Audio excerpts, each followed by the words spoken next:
அனைவருக்கும் வணக்கம். நாங்கள் மீண்டும் ஒரு கணக்கீட்டு முறைமை பாஸ் பேப்பர் கிளாஸ்ல இணைஞ்சிருக்கிறோம். இதுல பாத்தீங்களென்றால் இந்த கேண்ட் அவுட் வந்து நான் குறிப்பில் போட இல்லை.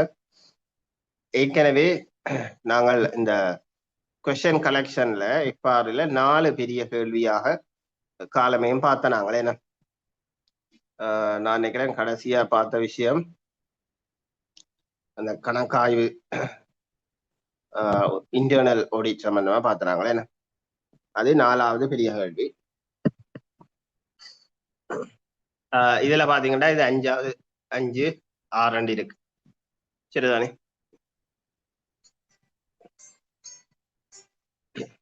சரி, இதை கொஞ்சம் பாருங்க பாரன்.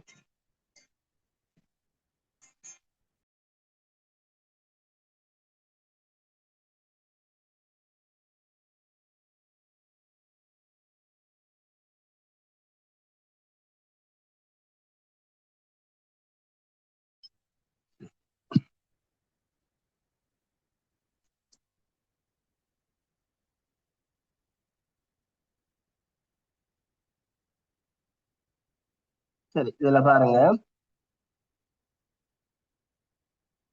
இதுல இந்த 6வது கேள்வியில பாத்தீங்கன்னா பெரும்பாலும் காசோலைகள், அதே போல வங்கி கூற்று, வங்கி கணக்கு கூற்று, வங்கி கணக்கு ஆரம்பிக்கிறது, இது தொடர்பான சில முக்கியமான வினாக்கள் ஒரு தொகுப்பாகத்தான் இதுல இருக்கு. 6வது பாத்தீங்கன்னா ஸ்டோர் சம்பந்தப்பட்ட வினாக்கள் 6வதுல தொகுக்கப்பட்டிருக்கு. ஃபுல்லா எல்லாமே பாஸ் பேப்பர் கேள்விதான். சரிதானே? உங்களோட எம்எஸ்ஓ உங்களோட கடைசியாக இருந்த 4 பேப்பர், என்ன பேப்பர்ல கேட்கப்பட்ட வினாக்கள், அதே போல டிஓ எக்ஸாமில் கேட்கப்பட்ட வினாக்கள், வேற சுங்கத்திணைக்களத்தின் எக்ஸாமில் கேட்கப்பட்ட வினாக்கள் என்று பல எக்ஸாமில் கேட்கப்பட்ட வினாக்கள் ஒரு தொகுப்பாகத்தான் இதுல இருக்கு. சரி,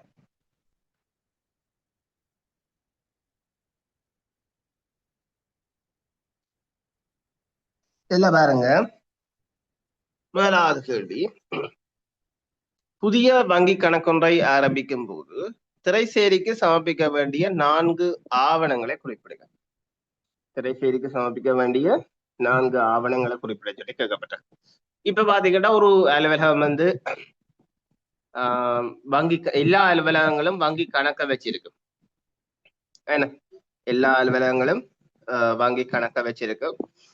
சில இடங்கள்ல புதிதாக ஒரு வங்கி கணக்க திறக்க வேண்டிய தேவையும் அலுவலகங்களுக்கு, திணைக்கள அலுவலகங்கள் அல்லது அமைச்சுக்கள் அலுவலகத்துக்கு ஏற்படக்கூடும். சரிதானே? சரி, அப்படி ஏற்படுற சந்தர்ப்பத்துல இந்த வங்கி கணக்கை ஆரம்பிக்கிறதுக்கு என்னென்ன விஷயங்கள் திரைசேரிக்கு அனுப்ப வேணும் என்று கேட்கப்பட்டது. யாருக்கும் தெரியுமா என்னென்ன விடயங்களை திரைசேரிக்கு அனுப்ப வேணும்?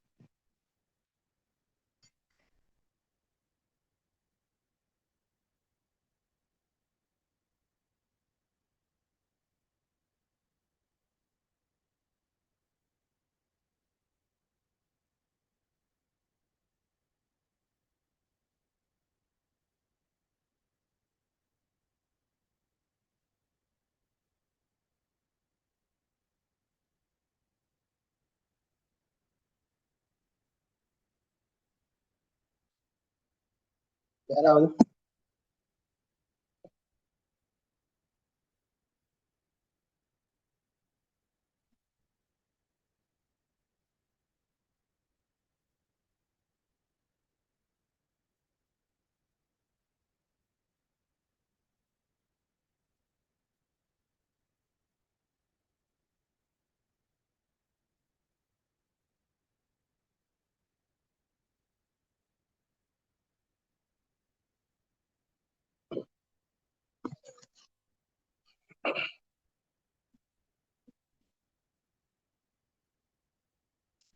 இப்ப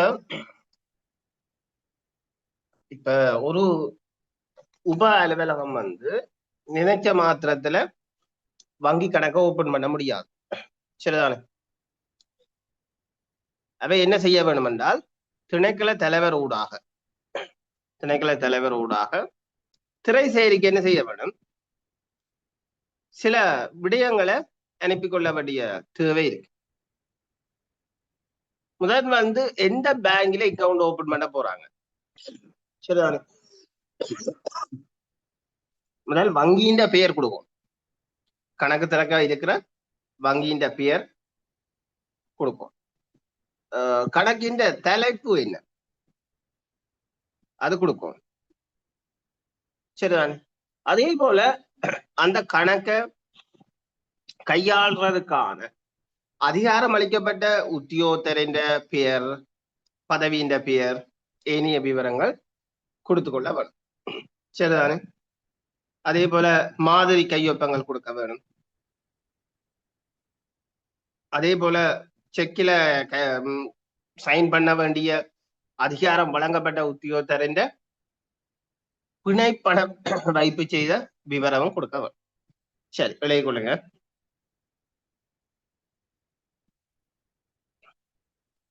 இது புதிதாக வங்கி கணக்கொன்றை ஆரம்பிக்கும் போது கேட்கப்பட்டிருக்கு. இந்த கேள்வி இப்படியும் கேட்கப்படலாம். உத்தியோகபூர்வ வங்கி கணக்கொன்றை ஆரம்பிப்பதற்கு தீர்மானிக்கிற போது என்னும் கேட்கப்படலாம், சரிதானே? இடையே கொள்ளுங்க. ஒன்று, கணக்கு திறக்கப்படவுள்ள வங்கியின் பெயர்.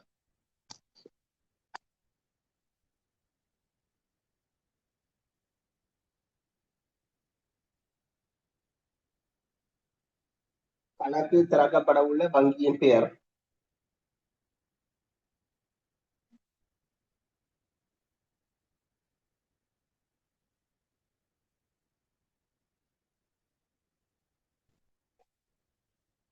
கணக்கு திறக்கப்படவுள்ள வங்கியின் பெயர்.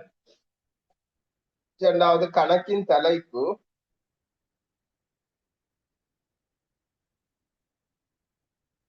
கணக்கின் தலைப்பு.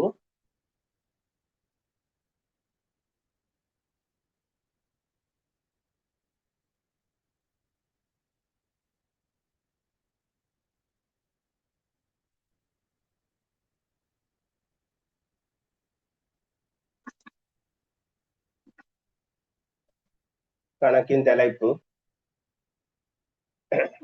மூன்றாவது, கணக்கினை கையாள்வதற்கு அதிகாரம் அளிக்கப்பட்ட.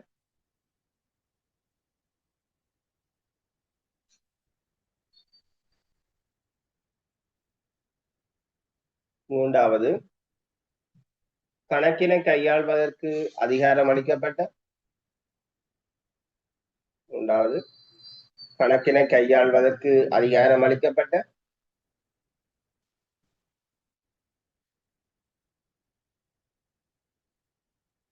கணக்கினை கையாள்வதற்கு அதிகாரம் அளிக்கப்பட்ட உத்தியோகத்தர்களின் பெயர்கள். உத்தியோகத்தர்களின் பெயர்கள்.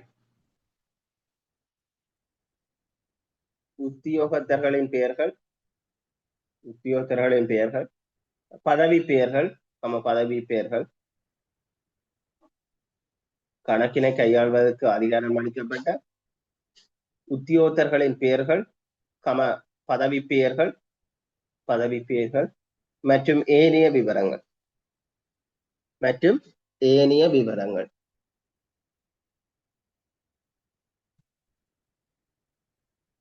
மற்றும் ஏனைய விவரங்கள். மூன்றாவது, அடுத்த போடுங்க. நாலாவது,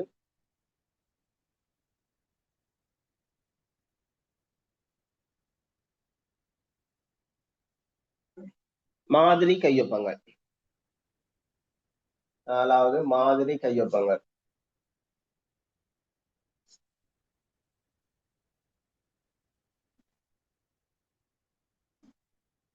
மாதிரி கையொப்பங்கள்.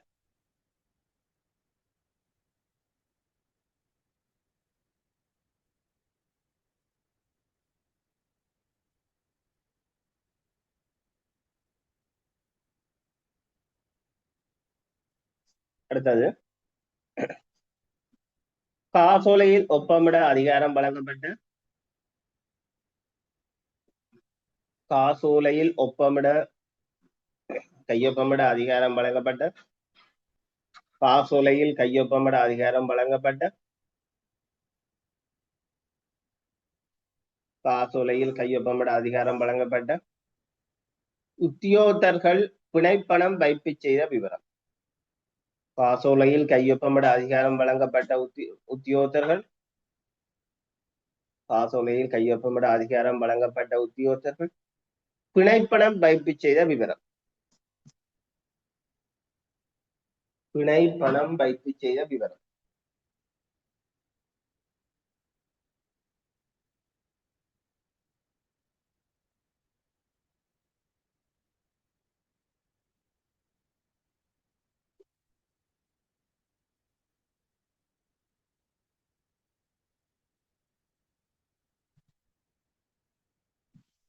பிணைப்பணம் வைப்பு செய்த விவரம்.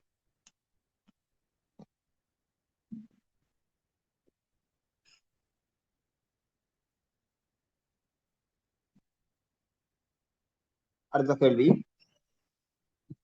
காசோலை ஒன்றில் குறிப்பிடப்பட வேண்டிய முக்கிய விடயங்கள் 4 குறிப்பிட. ஒரு செக் ஒன்றில என்னென்ன விடயங்கள் குறிப்பிடப்பட வேண்டும்? ஒரு காசோலை ஒன்றில என்னென்ன விடயங்கள் குறிப்பிடப்பட வேண்டும் என்று கேட்கப்பட்டது. என்னென்ன விடயங்கள் குறிப்பிடப்பட வேண்டும்? செக்கில் என்னென்ன விஷயம் குறிப்பிடணும்? பேசிக்க ஒரு காசோலை ஒன்றில் என்னென்ன விடயங்கள் குறிப்பிடப்பட வேண்டும்?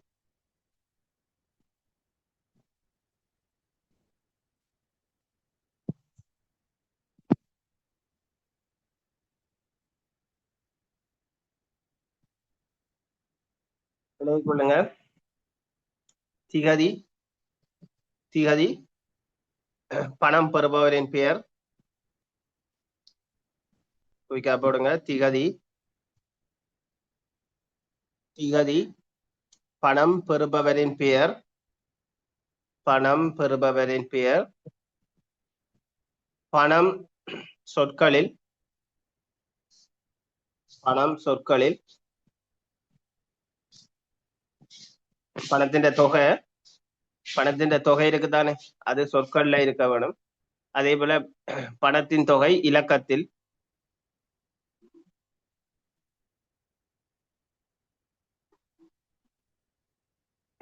இலக்கத்தில், காசோலை இலக்கம், காசோலை இலக்கம்,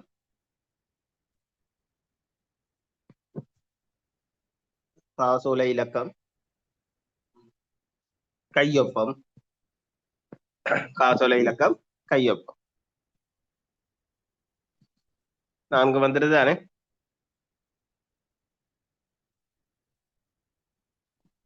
சரி,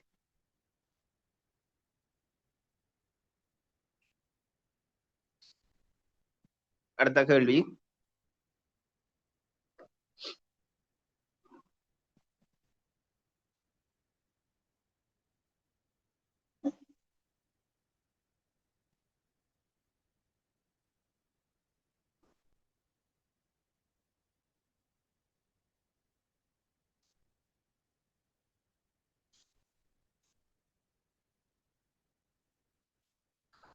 வங்கி கணக்கொன்றினை பேணுகின்ற ஒவ்வொரு திணைக்களத்தினாலும் ஒவ்வொரு மாதமும் நிறைவுற்றதும் பின்னர் வங்கி கணக்கணக்க கூற்றானது தயாரிக்கப்பட வேண்டியது எந்த தேதிக்கு முன்னதாக என குறிப்பிடுக.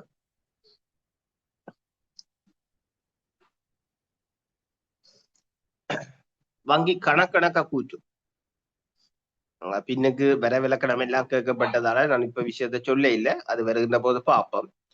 இப்ப ஒவ்வொரு மாதமும் என்ன தேதிக்குள்ள வங்கி கணக்கணக்க கூற்று தயாரிக்க வேண்டும் என்று இவ்வாறு சொல்லுது.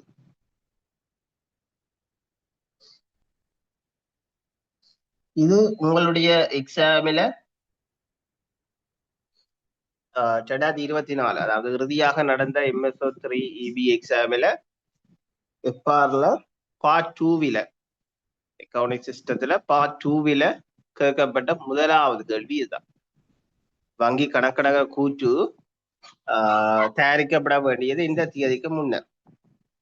அதுக்கு தெரியுமா என்ன தேதிக்கு முன்னர் தயாரிக்கப்பட வேண்டும்?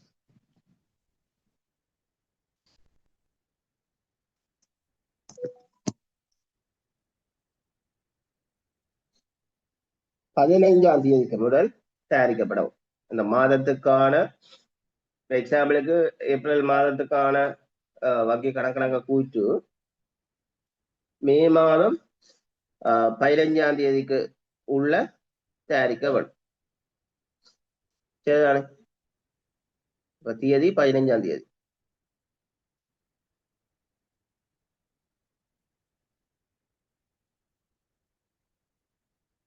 தேதி 15.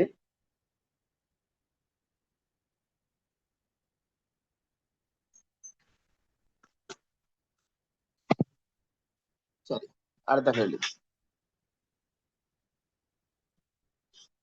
மாத இறுதியில் காசேட்டில் உள்ள மீதியானது வங்கி கூற்றில் குறிப்பிடப்பட்டுள்ள மீதியுடன் இணங்காமல் போகின்றமைக்கு காரணமாக அமைகின்ற விடயங்கள் 6 குறிப்பிடுக. மாத கடைசியில காசேட்ல இருக்கிற பேலன்ஸும் வங்கி கூட்டில இருக்கிற பேலன்ஸும் சமனா இருக்க வேணும். அப்படி இல்லாம போறதுக்கு காரணமாக அமைகிற விடயங்கள் 6 கேட்கப்பட்டிருக்கு. யாராவது சொல்லுங்க. என்னென்ன காரணத்தினால் அது சேமாக இருக்காது?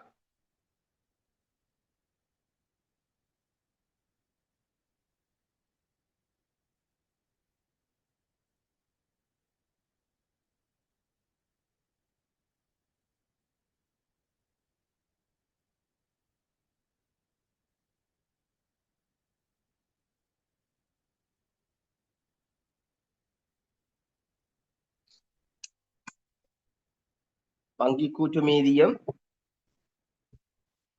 காசேட்டின் வங்கி மீதியும் இணங்காதமைக்கான காரணங்கள்.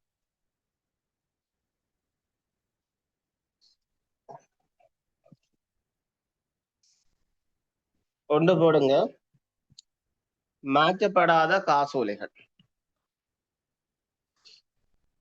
ஒன்று மாற்றப்படாத காசோலைகள். மாற்றப்படாத காசோலைகள்டா இப்ப ஒரு பேமெண்ட் ஒன்று செக்ல கொடுக்குறோம். சரிதானே?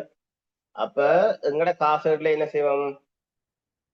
அத பேமெண்டாக காட்டும். ஆனா அங்க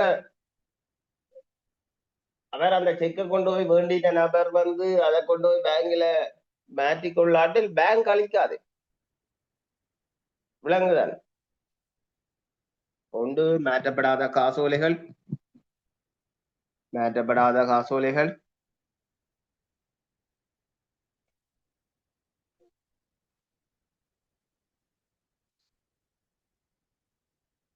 இரண்டாவது வசூலிக்கப்படாத காசோலைகள்.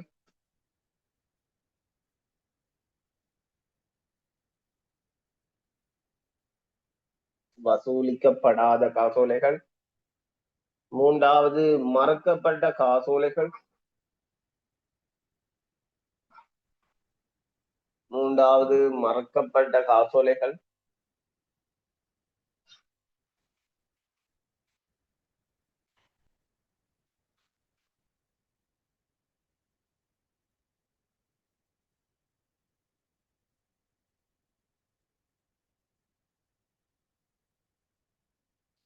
மறக்கப்பட்ட காசோலைகள்.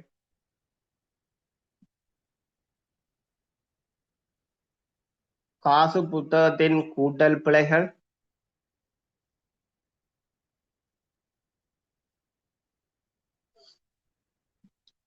காசு புத்தகத்தின் கூட்டல் பிழைகள்.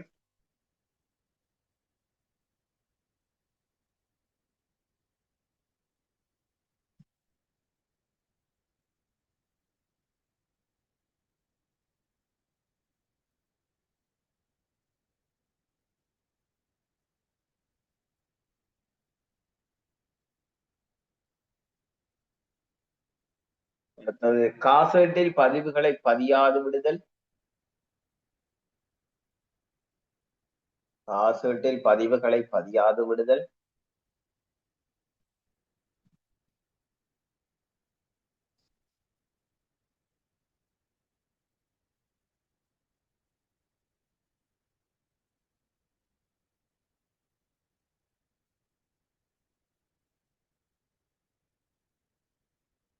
காசேட்டில் பதிவுகளை பதியாது விடுதல்.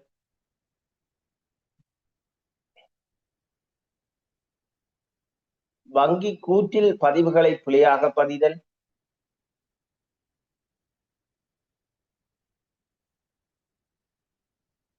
வங்கி கூற்றில் பதிவுகளை பிழையாக பதிதல்.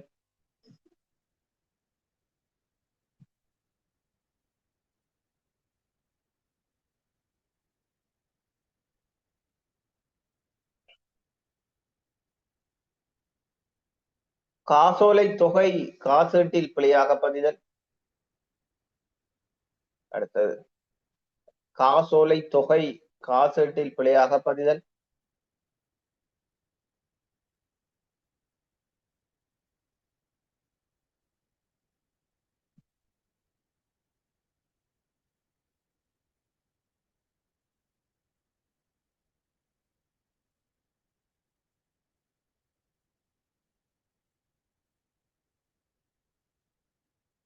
எத்தனை வந்துடுது?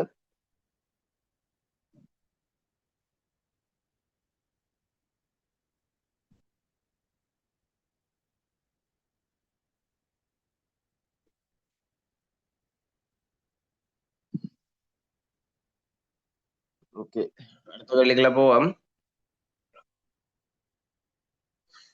வங்கி கணக்கணக்க கூட்டு என்றால் என்ன? 5வது கேள்வி. வங்கி கணக்கணக்க கூட்டு என்றால் என்ன?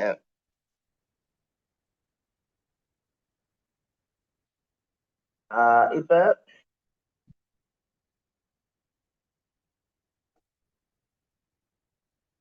இந்த வங்கி கூட்டன்னு சொல்றது, இப்ப திணைக்களங்கள் வந்து வங்கியில கணக்கு வச்சிருக்கு. அப்ப அந்த ஒவ்வொரு மாதமும் வந்து செய்யப்படுற செலவுகள், வர வைக்கப்பட்டது, செலவு வைக்கப்பட்டது தொடர்பாக வங்கி அந்த அலுவலகத்துக்கு அனுப்புறதுதான் வங்கி கூற்று. அப்ப வங்கி கூற்றும், பேங்கால அனுப்பப்படுற வங்கி கூற்றும் அலுவலகத்தால செய்யப்படுற காசீடும் இணங்காமைக்கான காரணம் தான் இப்ப பார்த்தனாங்க. என்ன இணங்காமைக்கான காரணம்? அப்படி இணங்காமையின் போது தயாரிக்கப்படுறதான என்ன? இணக்கம் செய்யறதுக்காக வங்கி கூட்டு மீதியும் காசீட்டு மீதியும் இணங்காத சந்தர்ப்பத்துல இணக்கம் செய்வதற்காக தயாரிக்கப்படுறதான என்ன? வங்கி கணக்கிணக்க கூற்று. வங்கி கணக்கிணக்க கூற்று. வங்கி கணக்கிணக்க கூற்று. எழுதிக் கொள்ளுங்க. காசீட்டு வங்கி மீதிக்கும்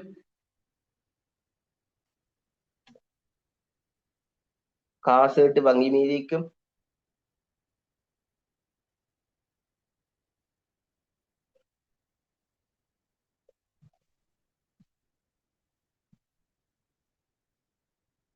காசீட்டு வங்கி மீதிக்கும் வங்கி கூற்று மீதிக்கும் இடையே வங்கி கூற்று மீதிக்கும் இடையே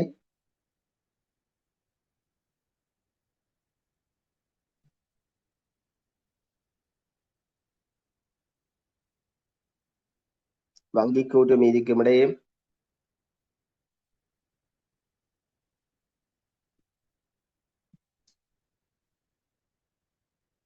காசீட்டு வங்கி மீதிக்கும் வங்கி கூட்டு மீதிக்கும் இடையே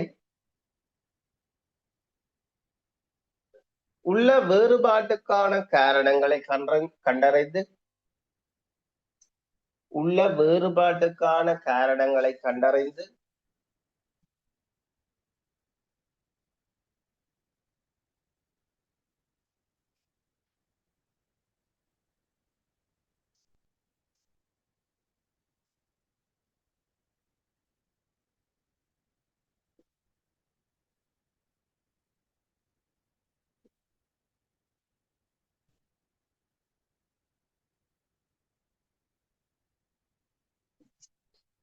உள்ள வேறுபாடுகளை கண்டறிந்து இரு மீதிகளையும் இணக்கம் செய்வதற்காக இரு மீதிகளையும் இணக்கம் செய்வதற்காக இரு மீதிகளையும் இணக்கம் செய்வதற்காக தயாரிக்கப்படும் கூற்று வங்கி கணக்கணக்க கூற்று எனப்படும். தயாரிக்கப்படுகின்ற கூற்று வங்கி கணக்கணக்க கூற்று எனப்படும்.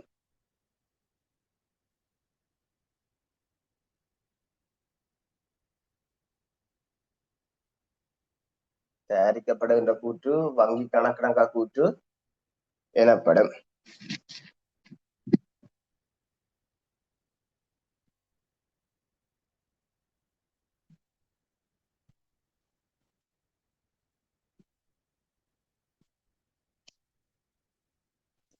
வங்கி கணக்கணக்கா கூற்று எனப்படும். சரி, அடுத்த கேள்வி. அரச நிதி ஒழுங்கு விதிகளில் பிரகாரம் காசோலை மூலம் கொடுப்பனவு செய்யப்படுகின்ற வேளையில் முதலாவது கையொப்பமிடுபவர், இரண்டாவது கையொப்பமிடுபவர் ஆகியோரது பொறுப்புகளினை வெவ்வேறாக சுருக்கமாக விளக்குக. அப்ப காசா கொடுப்பனவு கொடுக்கிறதா அல்லது காசோலை மூலம் கொடுப்பனவு கொடுக்கிறதா என்பதை தீர்மானித்த பின்னர், சரி, காசோலை மூலம்தான் கொடுப்பனவு செய்யப்படுகின்ற பட்சத்துல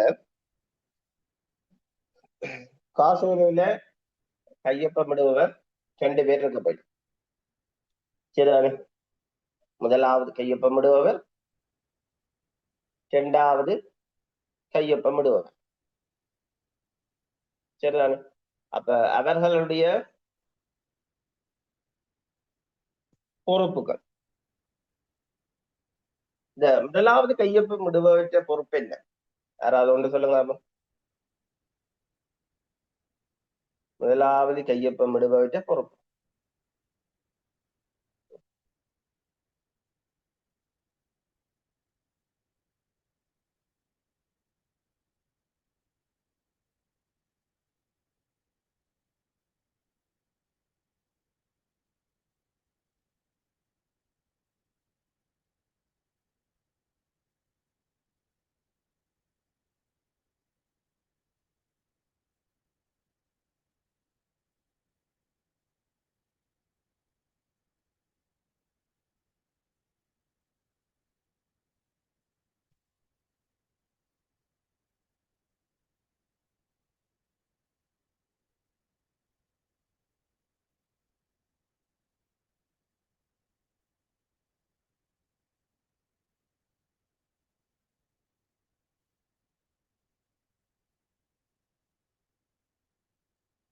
என்ன வரும்?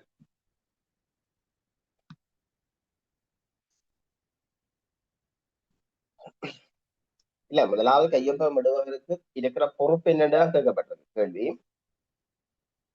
அவருக்கு என்னென்ன பொறுப்பு காணப்படும்?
போட்டுக்கொள்ளுங்க.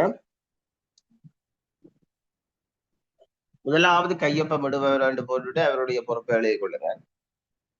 முதலாவது கையொப்பமிடுபவர்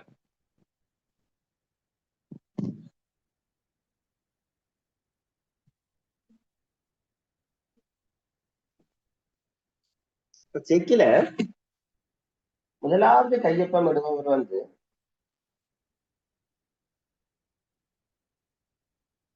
இந்த உறுதிச்சீட்டு இருக்கு தானே, வவுச்சர். வவுச்சர் அதிகாரம் அளிக்கப்பட்ட அலுவலரால உறுதிப்படுத்தப்பட்டிருக்கான்றதை பார்ப்போம். சரிதான்? அது முதல் விஷயம். முதலாவது கையொப்பமிடுபவர்கிட்ட பொறுப்புகள்ல எழுதி கொள்ளுங்க. கொடுப்பனவு உறுதிச்சீட்டு ஒவ்வொன்றும் கொடுப்பனவு உறுதிச்சீட்டு ஒவ்வொன்றும்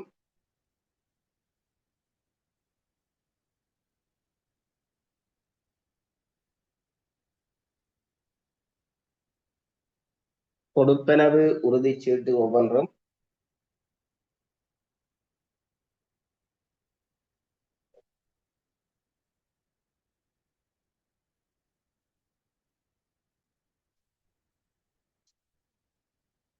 கொடுப்பனவு உறுதிச்சீட்டு ஒவ்வொன்றும் அதிகாரம் அளிக்கப்பட்டவரினால் உறுதிப்படுத்தப்பட்டுள்ளது என்பதை உறுதி செய்தல்.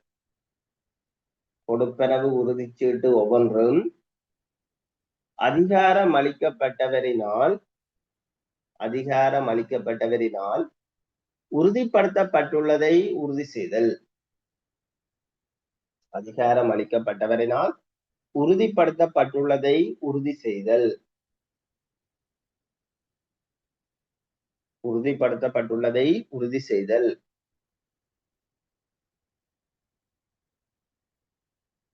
உறுதி செய்தல்.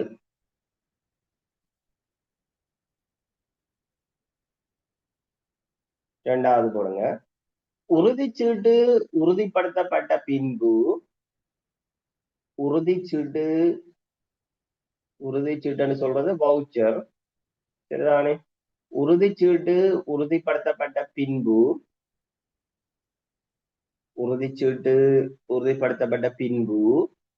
அதில் எவ்வித மாற்றமும் செய்யப்படவில்லை என உறுதி செய்தல். உறுதிச்சீட்டு உறுதிப்படுத்தப்பட்ட பின்பு அதில் எவ்வித மாற்றமும் செய்யப்படவில்லை என உறுதி செய்தல். அதில் எவ்வித மாற்றமும் செய்யப்படவில்லை என்பதை உறுதி செய்தல்.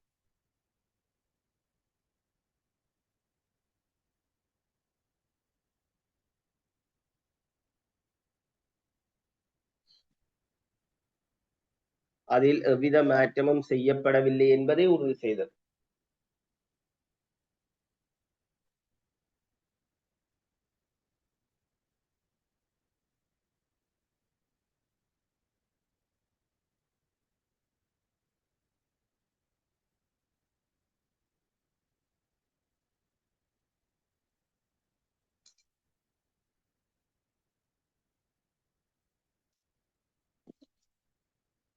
மூன்றாவது கொடுங்க.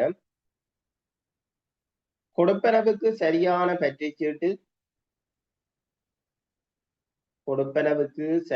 பற்றுச்சீட்டு பெற்றுக்கொள்ளப்படுவதனை உறுதி செய்தல். கொடுப்பனவுக்கு சரியான பற்றுச்சீட்டு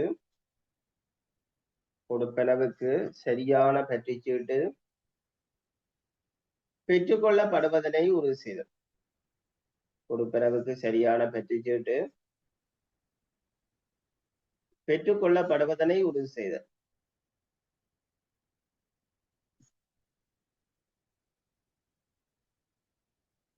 பெற்றுக்கொள்ளப்படுவதனை உறுதி செய்தல். அடுத்தது, கொடுப்பனவுக்குரியவரின் ஆள் அடையாளத்தை நிரூபித்தல்.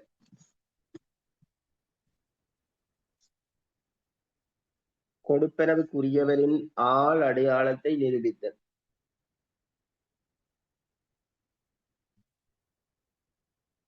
கொடுப்பனவுக்குரியவரின் ஆள் அடையாளத்தை நிரூபித்தல்.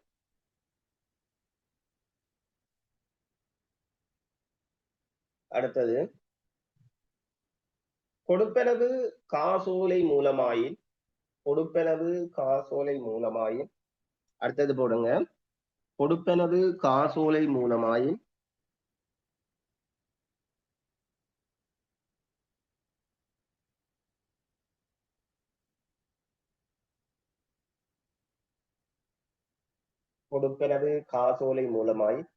காசோலை பேரும்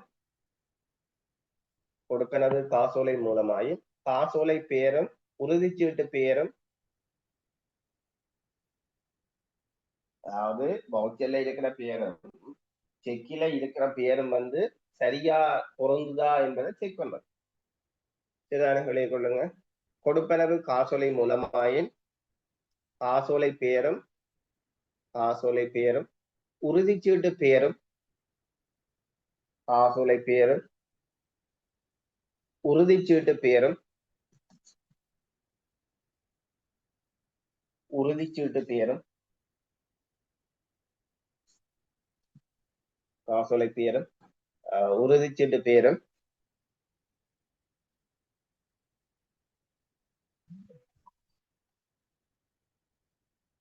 உறுதிச்சீட்டு பெயரும் பொருந்துகின்றதா என உறுதி செய்தல். பொருந்துகின்றதா என உறுதி செய்தல்.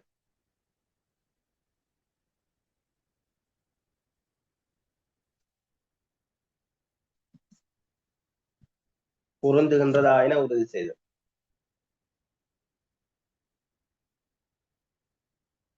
அடுத்தது,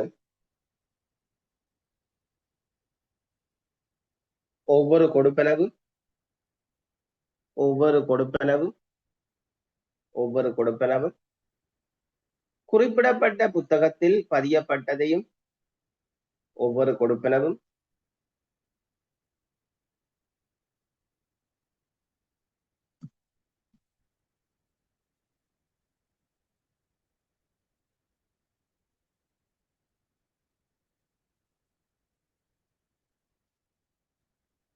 ஒவ்வொரு கொடுப்பனவும் குறிப்பிடப்பட்ட புத்தகத்தில் பதியப்பட்டதையும் ஒவ்வொரு கொடுப்பனவும்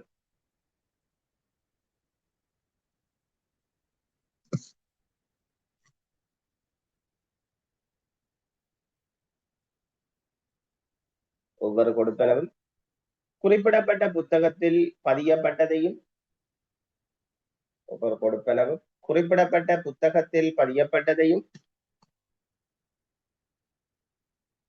குறிப்பிடப்பட்ட புத்தகத்தில் பதியப்பட்டதையும்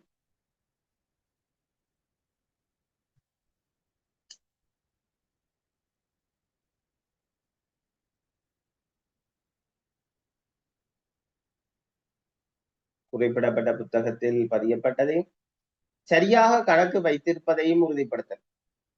சரியாக கணக்கு வைத்திருப்பதையும் உறுதிப்படுத்தல்.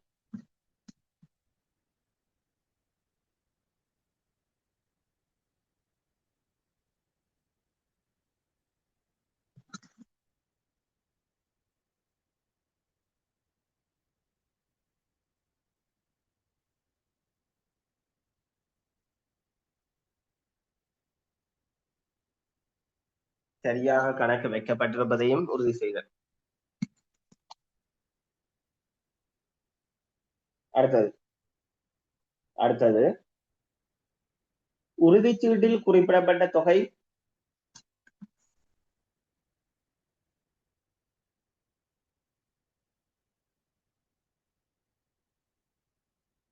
உறுதிச்சீட்டில் குறிப்பிடப்பட்ட தொகை சரியாக கொடுக்கப்பட்டதும். உறுதிச்சீட்டில் குறிப்பிடப்பட்ட தொகை உறுதிச்சீட்டில் குறிப்பிடப்பட்ட தொகை சரியாக கொடுக்கப்பட்டது. இந்த வவுச்சர்ல இருக்கிற அமௌண்ட் இருக்கு தானே, அது கொடுக்கப்பட்டா பெயிட் அடிக்கும். கொள்ளுங்க, உறுதிச்சீட்டில் குறிப்பிடப்பட்ட தொகை உறுதிச்சீட்டில் குறிப்பிடப்பட்ட தொகை சரியாக கொடுக்கப்பட்டதும் கொடுக்கப்பட்டது என்ற ரப்பர் முத்திரை கொடுக்கப்பட்டது என்ற ரப்பர் முத்திரை கொடுக்கப்பட்டது என்ற ரப்பர் முத்திரை பொறிக்கப்பட்டு ரப்பர் முத்திரை பொறிக்கப்பட்டு காசோலை இலக்கம் ரப்பர் முத்திரை பொறிக்கப்பட்டு ரப்பர் முத்திரை பொறிக்கப்பட்டு காசோலை இலக்கம் குறிப்பிடப்பட்டு ரப்பர் முத்திரை பொறிக்கப்பட்டு காசோலை இலக்கம் குறிப்பிடப்பட்டு காசோலை இலக்கம் குறிப்பிடப்பட்டு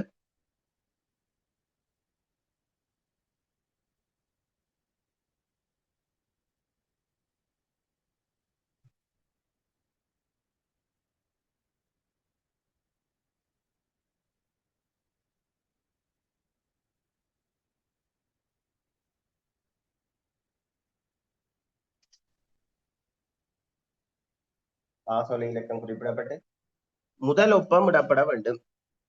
முதல் ஒப்பம் இடப்பட வேண்டும்.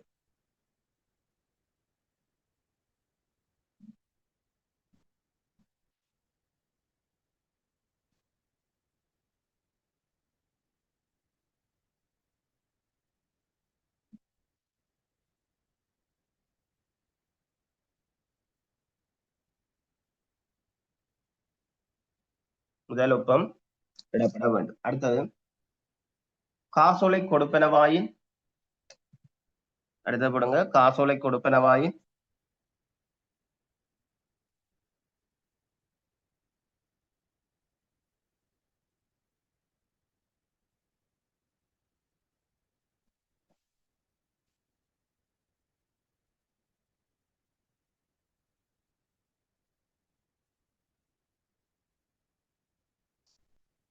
காசோலை கொடுப்பனவாயின் வங்கியில் உள்ள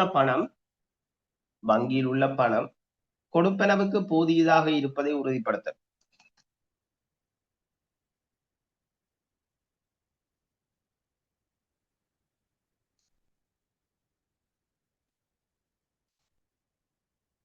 வங்கியில் உள்ள பணம் கொடுப்பனவுக்கு போதியதாக இருப்பதை உறுதிப்படுத்த. கொடுப்பனவுக்கு போதியதாக இருப்பதை உறுதிப்படுத்த.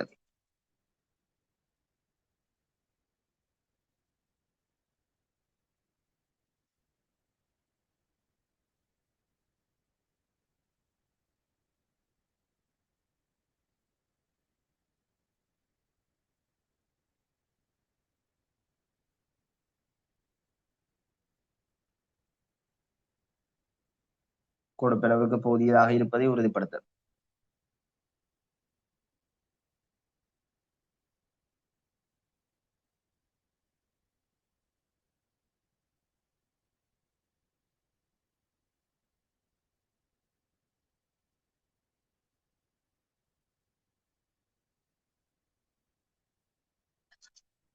அடுத்தது போடுங்க,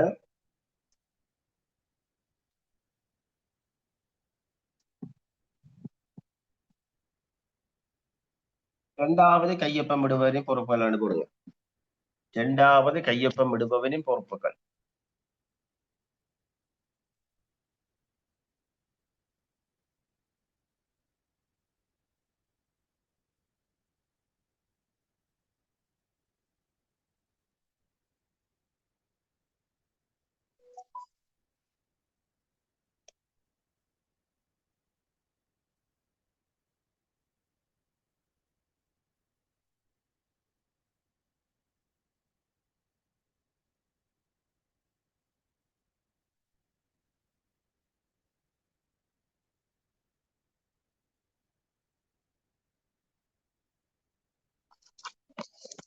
விலை கொள்ளுங்க. அப்ப முதலாம் அவர் ஒப்பமிட்டதன் பின்னர் தான் இரண்டாம் அவர் ஒப்பமிடுவார். அவருக்கும் பல பொறுப்புகள் இருக்கு. எழுதுங்க. ஒன்று, முதலாவது ஒப்பமிட்டவர்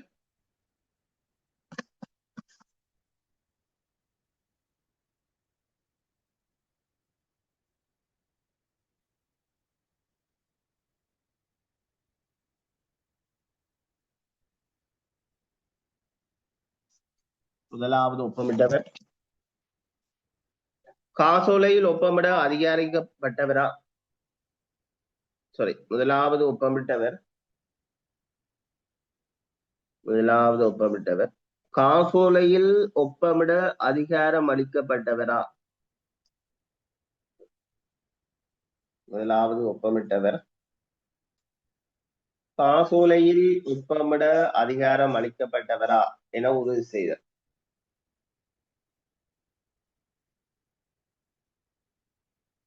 காசோலையில் ஒப்பமிட அதிகாரம் அளிக்கப்பட்டவரா?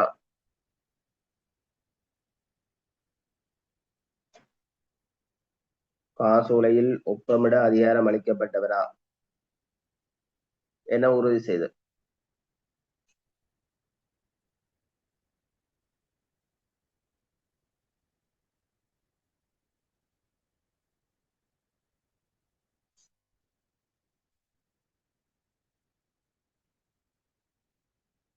என உறுதி செய்தார். அப்ப முதல் இதுக்கு முதல்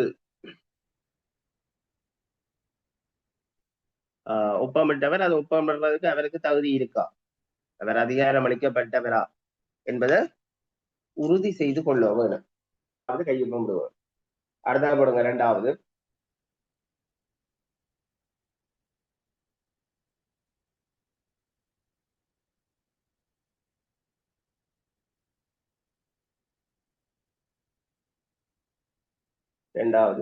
முதலாவது ஒப்பமிட்ட பின் முதலாவது ஒப்பமிட்ட பின்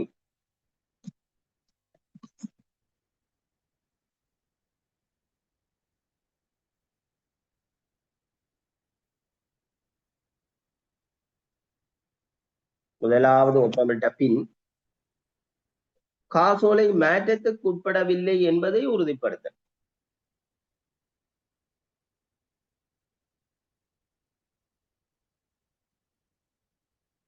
முதலாவது ஒப்பமிட்ட பின்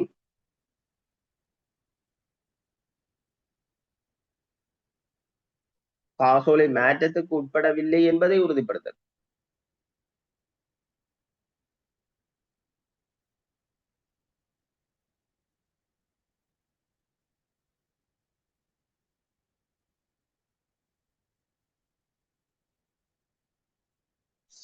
காசோலை மாற்றத்துக்கு உட்படவில்லை என்பதை உறுதிப்படுத்த.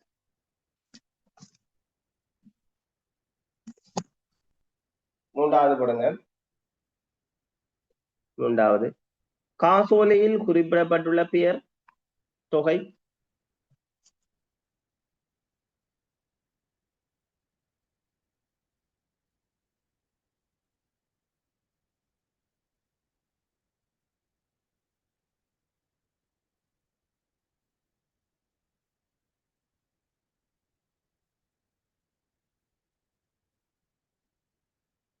காசோலையில் குறிப்பிடப்பட்ட பெயர் தொகை என்பன காசோலையில் குறிப்பிடப்பட்ட பெயர் தொகை என்பன காசோலையில் குறிப்பிடப்பட்ட பெயர் தொகை என்பன உறுதிச்சீட்டில் உள்ள விவரங்களுடன் பொருந்துவதை உறுதி செய்தல். உறுதிச்சீட்டில் உள்ள விவரங்களுடன் பொருந்துவதை உறுதி செய்தல்.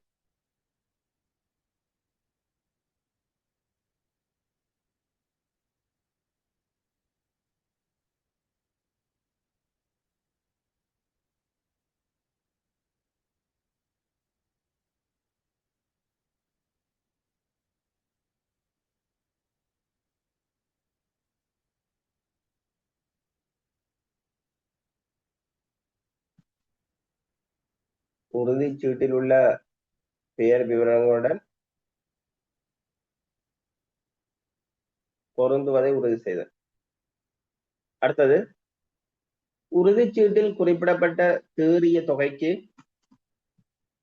உறுதிச்சீட்டில் குறிப்பிடப்பட்ட தேறிய தொகைக்கு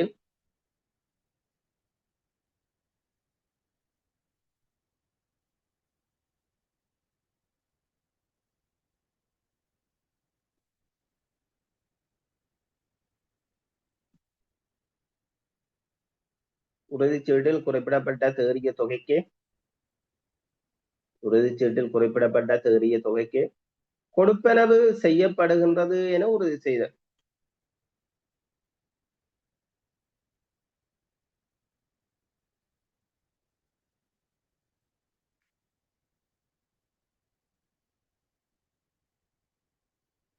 கொடுப்பனவு செய்யப்படுகின்றது என்பதை உறுதி செய்தல்.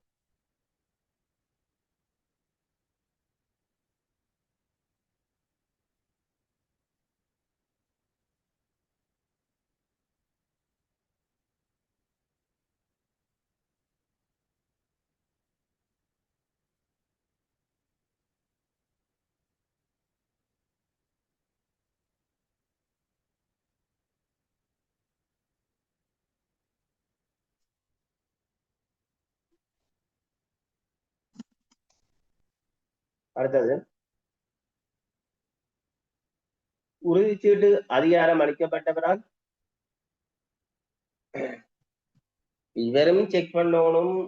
உறுதிச்சீட்டு அதிகாரம் அளிக்கப்பட்டவரால அதிகாரம் அளிக்கப்பட்டிருக்கா என்பதை போட்டுக்கொள்ளுங்க. உறுதிச்சீட்டு அதிகாரம் அளிக்கப்பட்டவரால்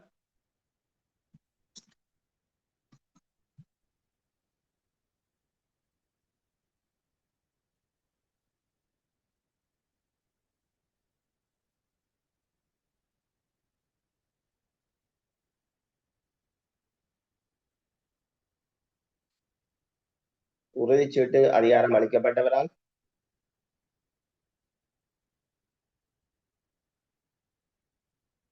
உறுதிச்சீட்டு அதிகாரம் அளிக்கப்பட்டவரால் உறுதிப்படுத்தப்பட்டுள்ளது என உறுதிப்படுத்தல். உறுதிப்படுத்தப்பட்டுள்ளது என்பதை உறுதிப்படுத்தல்.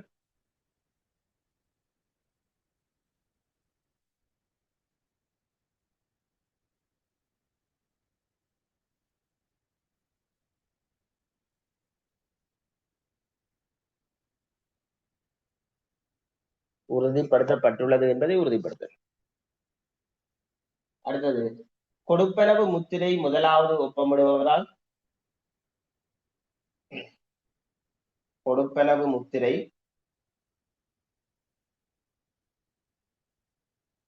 கொடுப்பனவு முத்திரை முதலாவது ஒப்பமிடுபவரால்.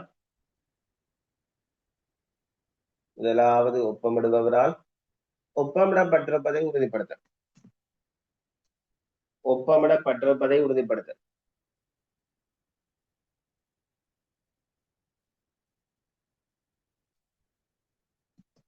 ஒப்பமிடப்பட்டிருப்பதை உறுதிப்படுத்த.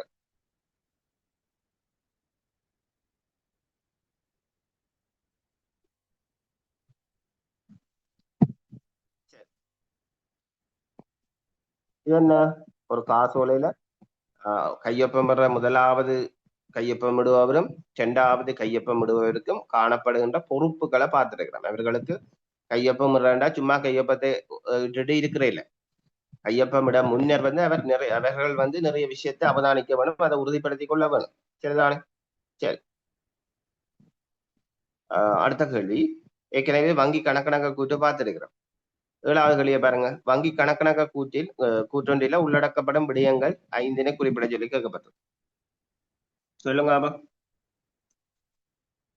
வங்கி கணக்கணக்க கூட்டில உள்ளடங்குற விஷயங்கள்.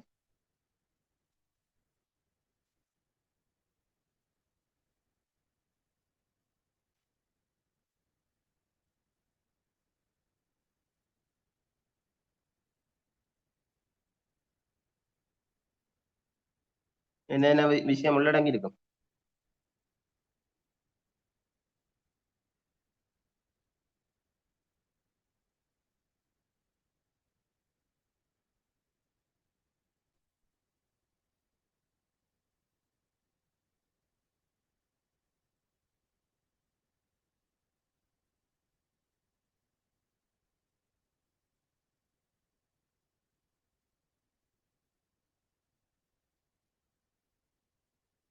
யாராவது இந்த வங்கி கணக்கணக்க கூட்டில என்னென்ன விஷயங்கள் உள்ளடக்கப்பட்டிருக்கும்?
கொள்ளுங்க.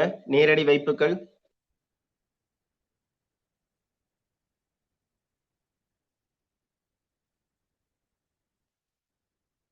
நேரடி வைப்புகள்.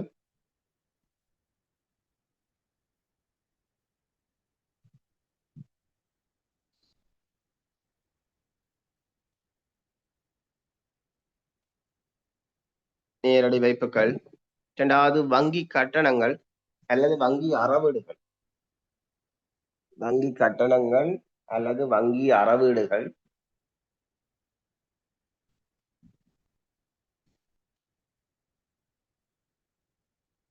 வங்கி கட்டணங்கள் அல்லது வங்கி அறவீடுகள்.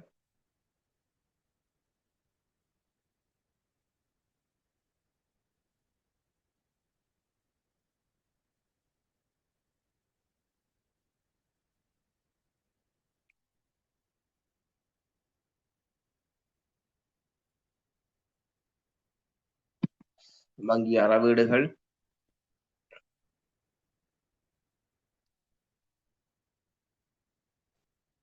அடுத்தது நிலையான கட்டளை கொடுப்பனவுகள், அடுத்தது நிலையான கட்டளை கொடுப்பனவுகள்,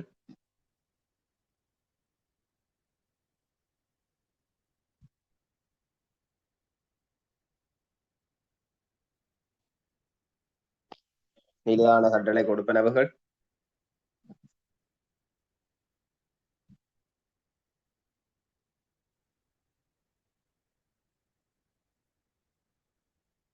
மறக்கப்பட்ட காசோலைகள்,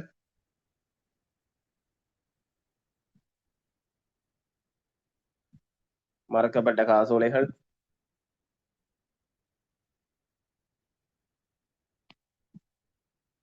மறக்கப்பட்ட காசோலைகள், அடுத்தது சமர்ப்பிக்கப்படாத காசோலைகள்,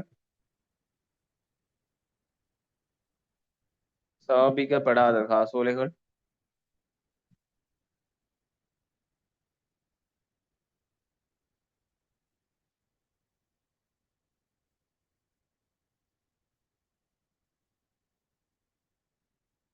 அடுத்தது வசூலிக்கப்படாத காசோலைகள்,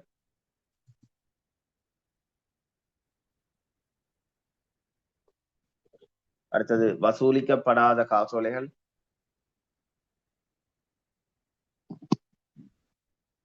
வசூலிக்கப்படாத காசோலைகள்,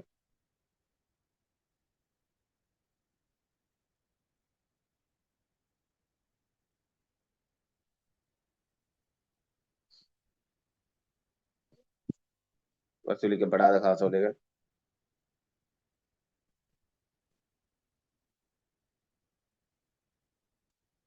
காசீட்டில் ஏற்பட்ட பிழைகள் அல்லது காசீட்டில் ஏற்பட்ட தவறுகள், காசீட்டில் ஏற்பட்ட தவறுகள்,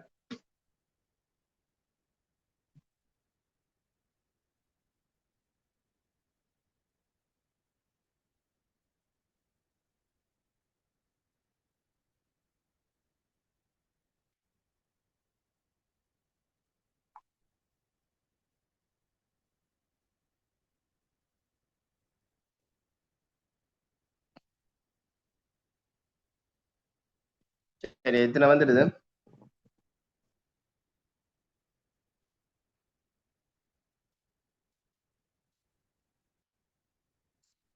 சரி 5 கிட்ட வந்திருக்கோம். ஓகே 7 வந்துட்டு சரி அடுத்தது போவோம். ஏய் படிக்கிற விஷயம் இல்லாதையும் பாருங்க திருப்பியும் சரிதானே. வெறுமனே கிளாஸ்ல இருந்துட்டு எக்ஸாமுக்கு போகக்கூடாது. கொஞ்சம் படிக்கிற விஷயங்களை கொஞ்சம் திருப்பி திருப்பி நோட் பண்ற விஷயங்களை திருப்பி இருக்கா பார்த்துட்டு தான் எக்ஸாமுக்கு போக வேணும் சரிதானே.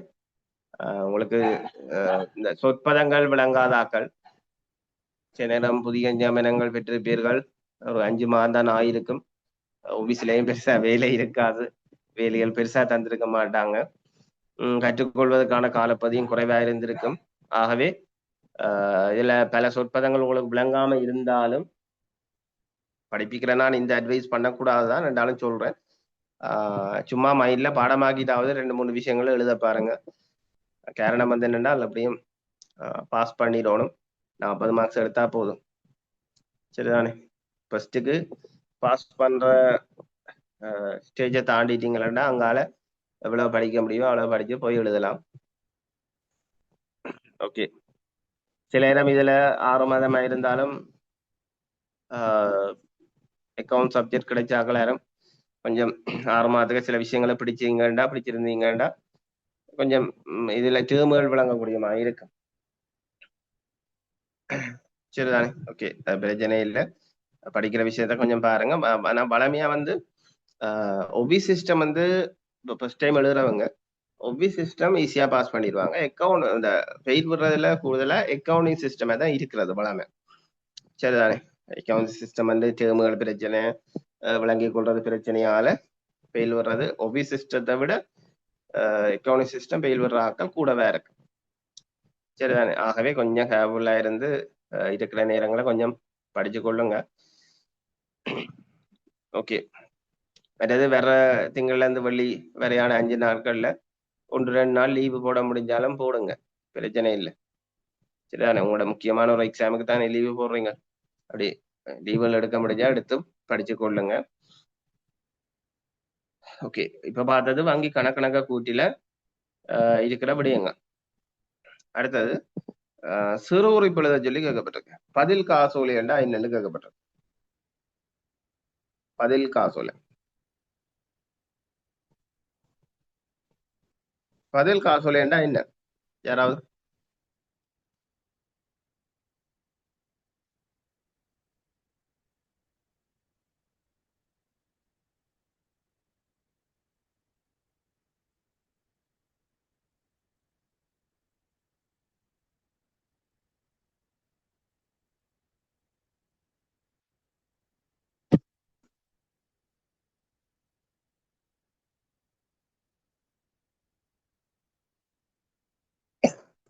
பதில் காசோலை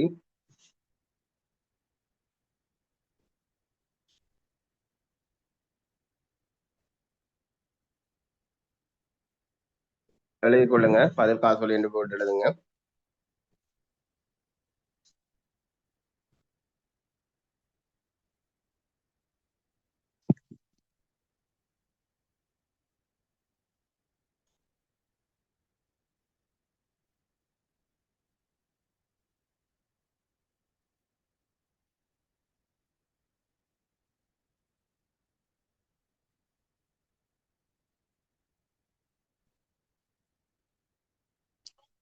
பதில் காசோலை என்று சொல்றது ஒரு செக் கொண்டு வழங்கியாச்சு.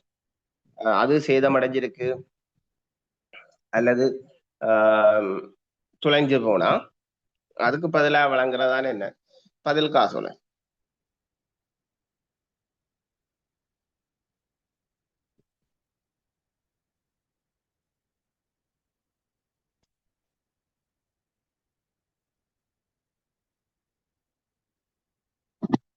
எழுதி கொள்ளுங்க.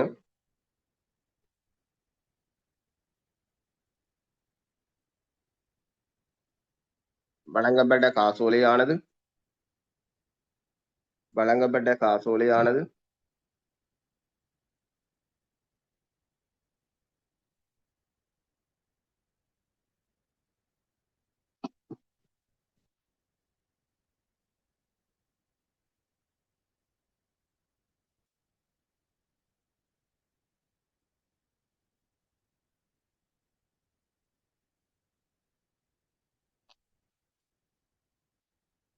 சேதமடைந்திருந்தால்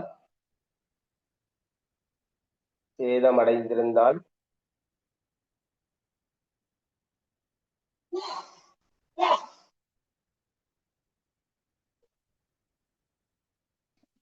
சேதமடைந்திருந்தால் காணாமல் போயிருந்தால் வழங்கப்பட்ட காசோலையானது பழுதடைந்திருந்தால் காணாமல் போயிருந்தால்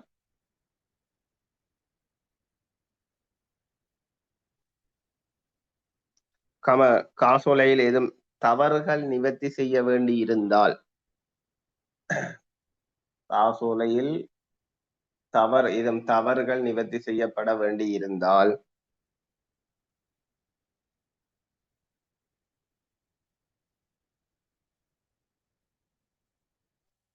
மீண்டும் காசோலை வழங்கப்படுவதையே பதில் காசோலை எனப்படும்.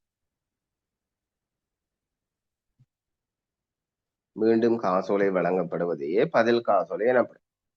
இப்ப இதுல ஒரு விஷயம் இருக்கு. உங்கள்கிட்ட கேட்கலாம், பதில் காசோலை வழங்கப்படுகின்ற சந்தர்ப்பங்கள் என்று கேட்கலாம். என்னென்ன சந்தர்ப்பத்துல பதில் காசோலை வழங்கப்படும்? காசோலை பழுதடைஞ்சிருந்தா வழங்கப்படலாம், காசோலை காணாமல் போயிருந்தா வழங்கப்படலாம், காசோலையில எதுவும் தவறுகள் இருந்து அதை நிவர்த்தி செய்து வழங்க வேண்டிய சூழ்நிலைக்குள்ள கூட பதில் காசோலை வழங்கப்படலாம். சரிதானே? அப்ப இதுல நீங்கள் விளங்கி வச்சிருக்க வேண்டியது பதில் காசோலை என்றா என்ன, சில இடங்கள்ல சிறு உறுப்பினதை சொல்லி வரலாம். பதில் காசோலை என்னென்ன சந்தர்ப்பத்துல வழங்கப்படுறது? 3 சந்தர்ப்பம் பிரதானமாக இருக்கு. பழுதடைஞ்சிருந்தா வழங்க வேணும், அதே போல காணாம போயிருந்தாலும் வழங்க வேணும், காசோலையில் இருக்கிற தவறை நிவர்த்தி செய்ய வேணும் என்றாலும் வழங்க வேணும். பதில் காசோலை வழங்கி கொள்ள வேணும். சரிதான்? சரி. அப்ப இதுல இன்னும் கேள்விகள் இருக்கு. உங்களுக்கு நாளை காலமே அடுத்த வகுப்பு நாளை காலமே 8 மணிக்கு வகுப்பு இருக்கு. சரி, 8ல இருந்து 9:30 மட்டும் கணக்கீடு முறைமையும் 10ல இருந்து 12 வரை அலுவலக முறைமையும் காலம பகுதியாக இருக்கு. சரிதான், 8ல இருந்து 9:30, 10ல இருந்து 12 அலுவலக முறைமை. ஓகே, அப்ப உங்களோட கணக்கீடு முறைமை நாளை காலமே 8 மணிக்கு இருக்கு. ஓகே, நன்றி. மீதி பகுதியை நாளைய காலம் பார்ப்போமா.